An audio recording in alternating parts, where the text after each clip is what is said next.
SwayamPrabha. Digital India. Educated India.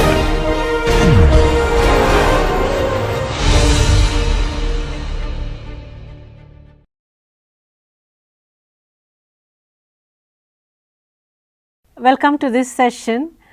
In this lecture, we will be learning about urothelial tumours.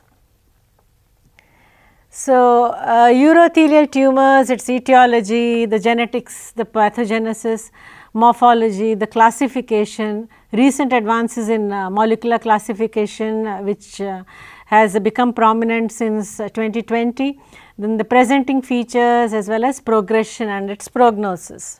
90 to 95% of bladder tumours are found to be epithelial in origin, and amongst these the most important and most common one, accounting for about 90% of these epithelial tumours, is urothelial neoplasm.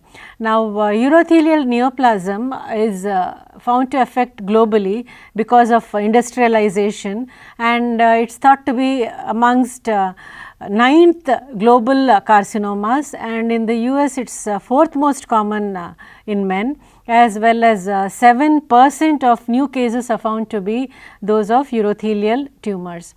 It is thought to be non-familial most often, and a male is to female ratio of 3:1, accounting for malignancies mostly seen in the 50 to 80 year age group, and this is thought to be because of the associated factors responsible for these tumours. It is seen most often in higher income countries, especially in the urban dwellings or in the urban areas, and this is how it looks. That is, you have two types of precursor lesions in these, the papillary lesions and the flat lesions. So, the papillary lesions will give rise to invasive papillary carcinoma, and the flat lesion will give rise to flat invasive carcinomas. Okay, location wise, it is noted to affect any area in the urinary tract where the urothelium is there, which means from renal pelvis till the distal urethra, anywhere it can affect, and because these carcinogens can affect any part of this system, it can be multifocal. It may be benign or it can lead to aggressive tumours also. The precursor lesions, as I told you earlier, are two types, that is papillary tumours, the non-invasive ones, as well as flat non-invasive carcinoma in situ.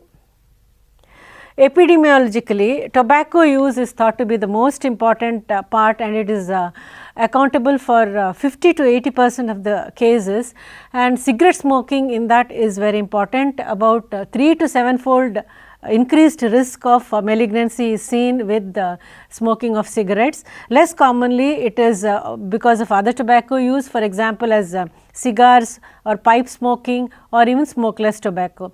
Next common is industrial exposure. Malignancies are thought to arise even 15 to 40 years post exposure, specifically to arylamines, in that to naphthylamines. Schistosoma hematobium also causes bladder tumours, specifically squamous cell carcinoma. About 70% of the tumours are squamous cell carcinoma, and this is because the ova will deposit in the bladder wall, and then it causes irritation and subsequently metaplasia, which is squamous in nature, and then this squamous metaplasia after accumulation of various mutations, it becomes malignant. The remaining 30% of them is thought to be either urothelial carcinoma or rarely an adenocarcinoma. Long term use of medication is another important factor, in that analgesics, then cyclophosphamide, besides causing hemorrhagic cystitis, it can lead to malignancies. Radiation exposure for various malignancies, especially pelvic radiation, can after a prolonged period give rise to urothelial carcinomas. So, what happens in these urothelial carcinoma? What exactly is the background for non-neoplastic epithelium to progress to neoplasia? So, two important pathways are there. Now, one of them involves mutations in the RAS and FGFR3. So, what happens there? These are gain of function alterations in FGFR3, which give rise to the altered signal and increased intensity of signals within the cell, and therefore, since it is growth factor receptor which is responsible, therefore, it causes growth of the cell. Now, along with that there are RAS and PI3 kinase pathway are affected. Now, in these genes it is activating mutations. Till here it will be non-invasive. Subsequently, further mutations occur, especially involving P53 and RB, and then it becomes invasive. So, how many of these will become invasive? Just remember that 80% of these remain non-invasive even in the recurrences, but 20% of them can be invasive. Now, by invasion I mean muscle invasion and not just lamina propria invasion. Recurrences, however, are very frequent along this pathway. The next pathway is TP53 and RB mutations alone. So, these give rise to flat carcinoma in situ, and subsequently other mutations it gives rise to invasive carcinoma. Remember that in the first pathway TP53 and RB mutations are later on. So, initially in the non-invasive phase it does not, but whereas when it becomes muscle invasive it gets these mutations, whereas in flat lesions the TP53 and RB mutations occur earlier on itself. So, this is about the pathogenesis. Now, I was specifically talking about molecular classification also. So, they have done extensive genomic studies in this and tried to map out all the mutations involved, and they have noticed that there is a high burden of somatic mutations, around 58 have been identified, and these involve the oncogenes, tumor suppressor genes, including those responsible for cell cycle regulation, chromatin regulation, DNA repair, as well as growth factor signaling pathway. So much so that when they did RNA expression analysis, they identified distinct molecular subtypes. Okay, based on that we have the latest consensus molecular classification of muscle invasive bladder cancer, and in this there are distinct subtypes. Now, based on these we have specific classes, that is 4 classes are there, which include urothelial luminal, stroma rich, basal and squamous, and as well as neuroendocrine. Now, under urothelial luminal we have a few more subtypes. These will be luminal papillary or lump, then luminal non-specified lump NS, then lastly luminal unstable. Now, the importance of these is that they have specific morphologies also. The luminal papillary and luminal non-specified present a papillary morphology, with luminal non-specified even showing micropapillary variant. So, how are these tumors classified? The tumors of the urinary bladder are classified as urothelial tumors, adenocarcinoma, squamous cell carcinoma, mixed carcinoma, small cell carcinoma and sarcomas. We will be looking at urothelial tumors, which can be non-invasive or invasive. Now, amongst non-invasive there are different types, that is urothelial carcinoma in situ, then papillary urothelial carcinoma low grade and high grade, then pun lump or papillary urothelial neoplasm of low malignant potential. Then there is the papilloma, which can be classical or can be inverted. Then we have urothelial proliferation of uncertain malignant potential and urothelial dysplasia. Amongst the invasive urothelial carcinomas, we have nested, microcystic, micropapillary, giant cell, sarcomatoid, poorly differentiated, lymphoepithelioma like, lipid rich, clear cell, plasmacytoid and signet ring. So, these are different variants besides the classical urothelial carcinoma that we can see. So, urothelial tumors can be grossly small and which are usually benign, to large aggressive tumors, and most often it is thought to be multifocal because of the stagnation of urine there, causing the carcinogens to be exposed to different areas of the urinary bladder. Now, as I said earlier multiple times, there are 2 distinct precursor lesions. You have the non-invasive papillary tumor, then you have the carcinoma in situ, which is flat.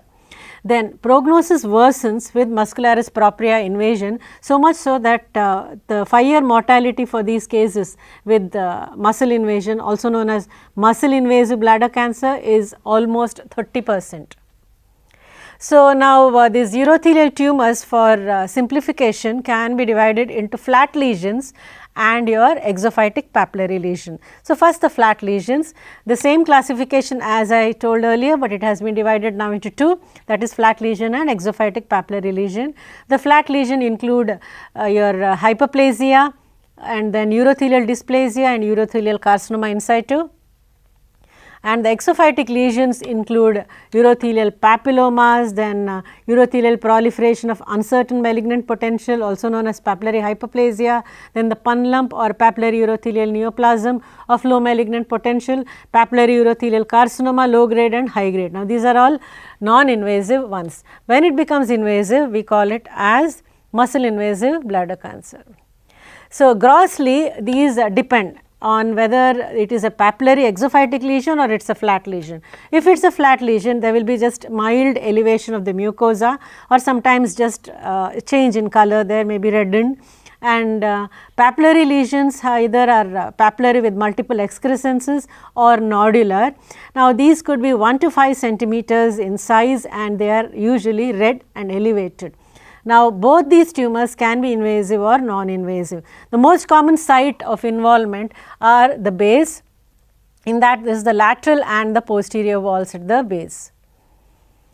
Now, first we will look at papillomas. These are exophytic, these are very small. Remember that they are very small and affect the younger patients more often. This account for just 1% of all bladder tumors.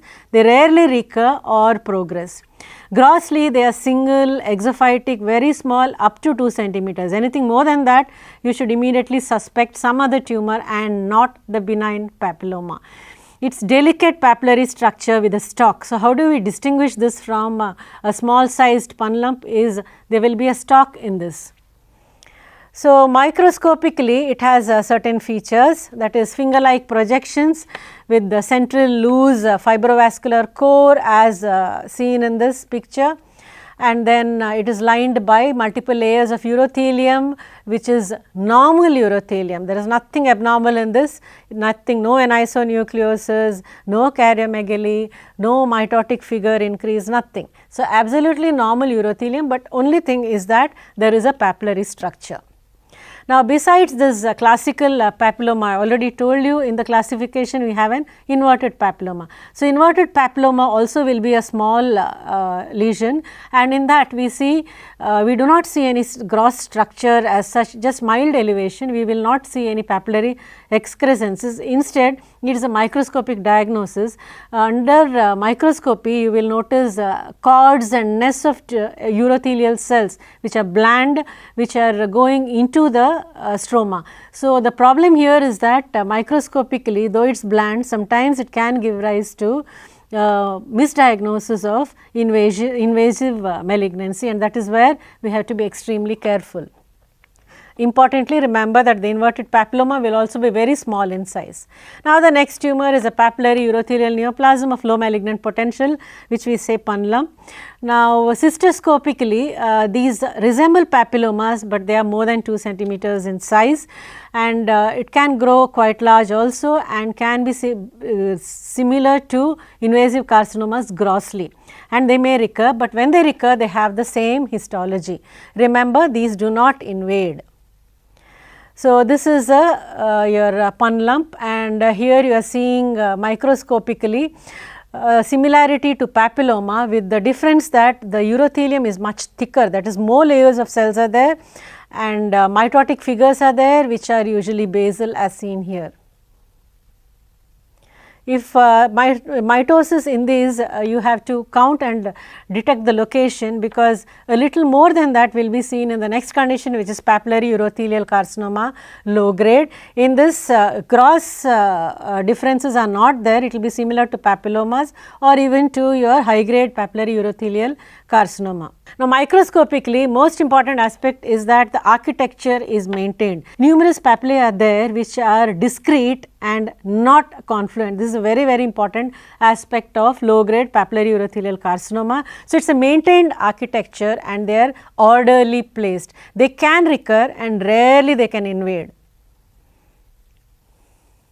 Microscopically you get preserved polarity and cohesive cells with very mild nuclear atypia and hyperchromasia. If there is mitosis, then it is suprabasal, and that is how we detect this and differentiate it from your papillary urothelial neoplasm of low malignant potential or pun lump.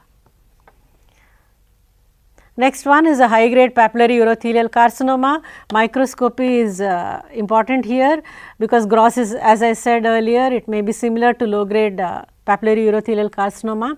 So, there is severe architectural disarray, there are confluence of papillae and sometimes fused papillae will be there, too many, with the loss of polarity. As you see here, you see hyperchromasia, marked anisonucleosis of pleomorphism, numerous mitotic figures will also be seen. There are discohesive cells which will be shed in the urine, as well as necrosis may be there. High incidence of muscle invasion, progression and metastasis in these tumors. So, muscle invasion, more than 80% of these high grade papillary urothelial carcinomas can invade the muscle. Next is carcinoma in situ or carcinoma in situ, usually seen as flat lesion. Okay, carcinoma in situ, cystoscopically it is different from the usual papillary tumors. Here the mucosa is reddened, thickened or granular, or it could be all of these.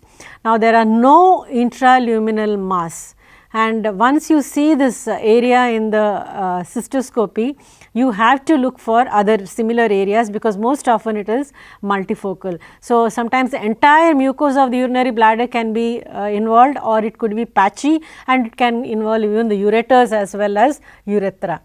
If left untreated, about 50 to 75% of them will progress to invasive carcinomas. So, this is the normal urothelium progressing to carcinoma in situ, full thickness invasion, and as you can make out here in this picture, the basement membrane is intact. To say carcinoma in situ or in situ, it is very important to look at the basement membrane to see if it is intact. So, here it is involvement of the full thickness of the urothelium. So, microscopically flat urothelial carcinoma, as I said, you get cytologically atypical cells, so much of atypia that it looks malignant, but it involves only the full thickness of the urothelium with an intact basement membrane. Sometimes these are very discohesive and you can be seeing it as a single lining because most of the cells, because of the discohesiveness, may be shed in urine. At times these malignant cells will invade the adjacent normal urothelium and look like a pagetoid spread.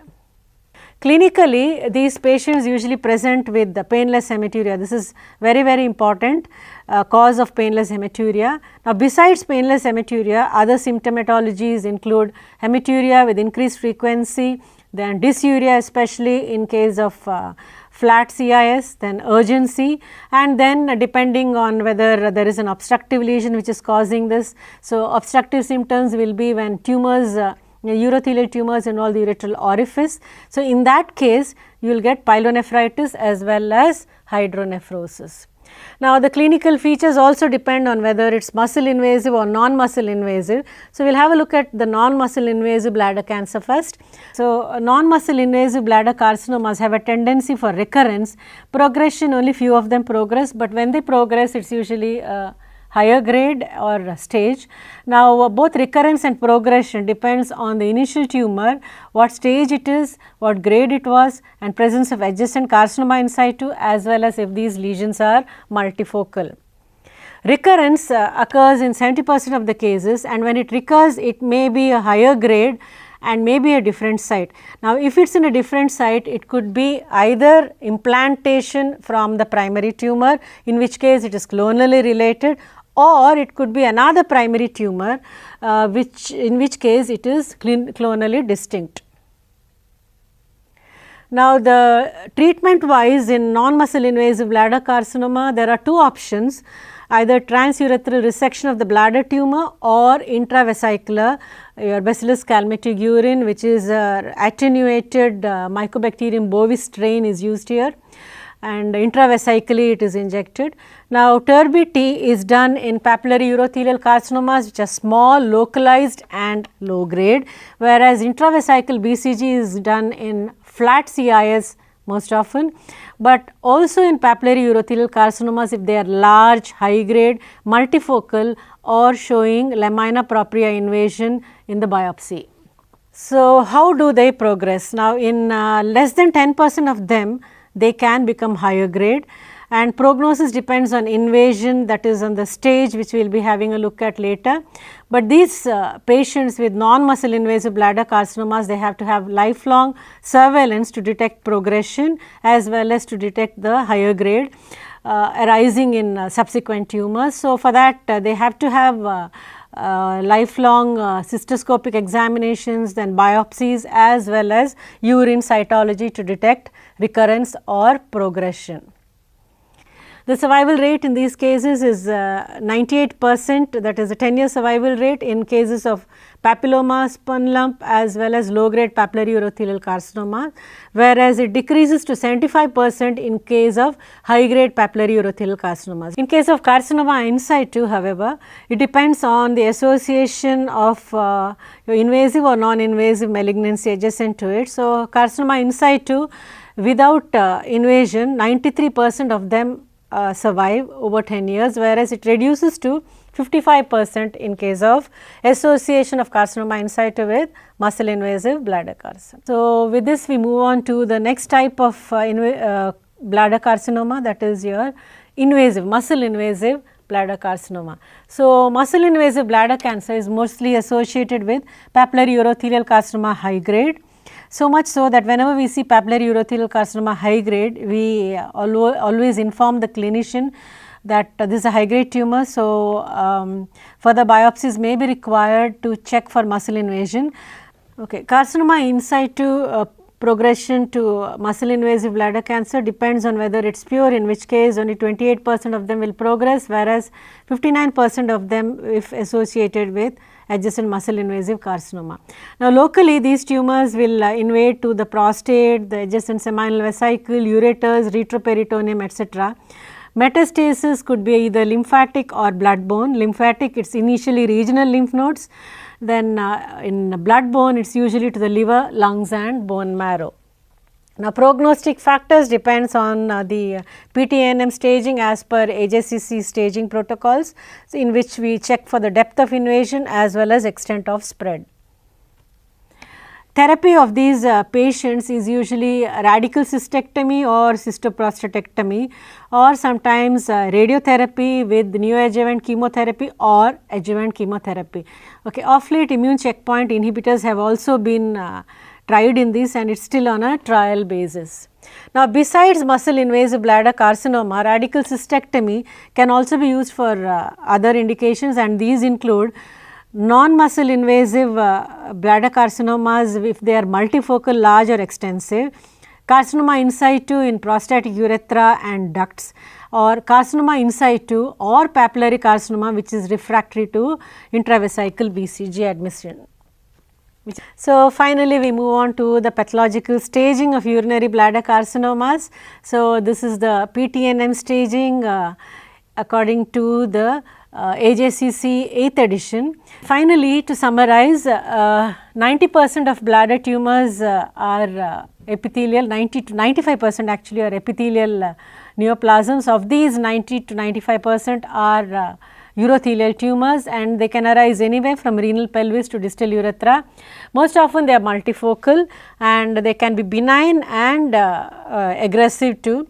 Usually occur in older individuals in the 50 to 80 year age group, most often in males.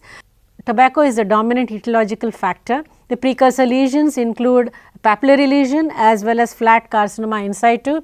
Papillary tumors have different types and grades. The molecular classification has been attempted in these, especially in muscle invasive bladder carcinomas, which have been divided into urothelial luminal, stroma rich, basal and neuroendocrine types. Then based on muscle invasion, again it has been divided into two, that is non-muscle invasive bladder cancer, bladder carcinomas and muscle invasive bladder carcinomas, mainly because they differ both in the prognosis, the progression as well as in therapy. So, muscle invasive bladder carcinomas are usually associated with P53 and RB mutation in the initial aspect itself. The precursor lesion is flat or a high grade papillary urothelial non-invasive carcinoma, and these are treated by cystectomy or cystoprostatectomy or by radiation therapy with chemotherapy, either neoadjuvant or adjuvant. Then non-muscle invasive bladder carcinomas are papillary tumors, and related to FGFR3 alterations, then RAS and PIK3 kinase mutations, P53 and RB mutations occur late in these tumors, giving rise to the invasion, and these are known for recurrences, and progression is very rare in these tumors. So, with that we conclude this session. Thank you for an attentive hearing, and good day to all of you.